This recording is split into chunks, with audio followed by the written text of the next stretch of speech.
সুপ্রিয় দর্শক, নতুন একটি ভিডিওতে আপনাদের স্বাগতম।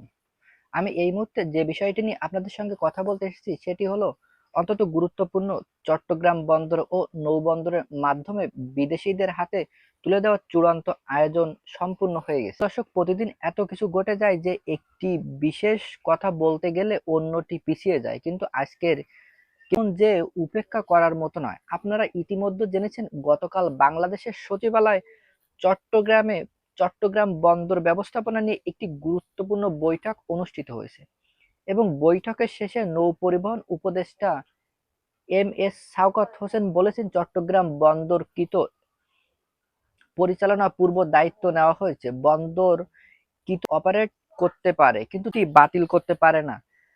কিন্তু ঠিক এখানেই প্রশ্ন উঠেছে, এই প্রশ্ন ক্ষমতা কি কাজে লাগানো হবে?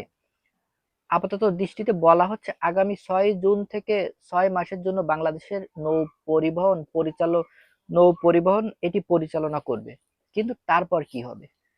ভবিষ্যৎ পরিকল্পনা সম্পর্কে সূচনায় বলা যাচ্ছে যে আগামী নভেম্বর মাসে বিশেষ বিশেষ অন্যতম বিতর্ক প্রতিষ্ঠিত আমেরিকাকে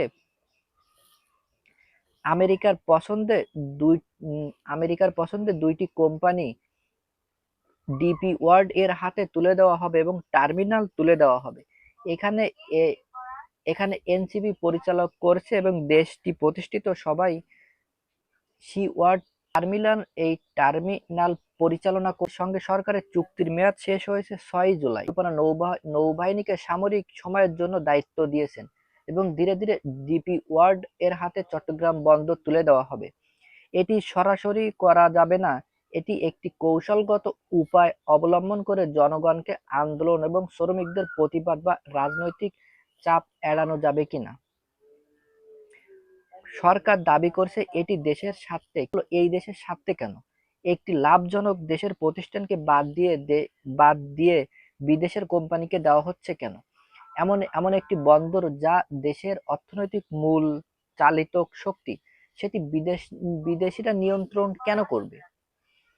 বিশেষ করে বিশেষজ্ঞদের মতে এর পিছনে রয়েছে আন্তর্জাতিক স্বার্থ।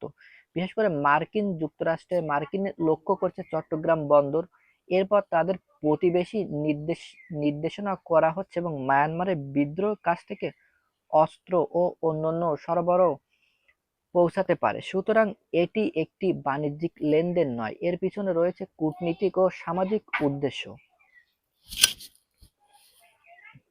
এই এই মুহূর্তে আমরা যদি চুপ থাকি, প্রতিবাদ না করি, তাহলে এই বন্দর চুপিসারে বিদেশিদের হাতে চলে যাবে।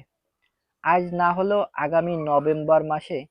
তাই সচেতন থাকতে হবে নাগরিকদের